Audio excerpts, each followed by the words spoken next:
Quá dễ. Bởi vì sao là con biết rồi. Ngày xưa con hơi học của con vẫn biết.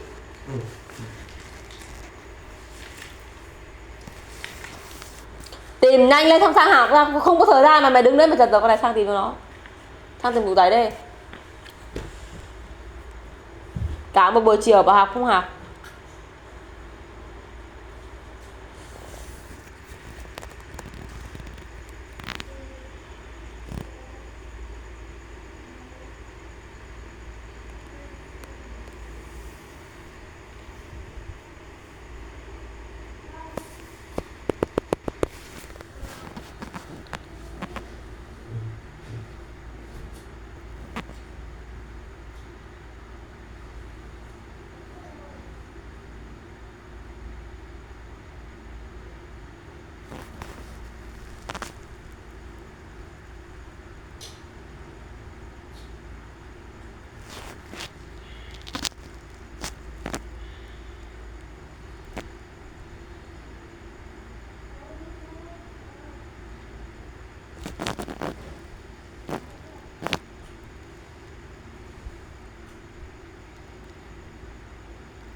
Nhiều.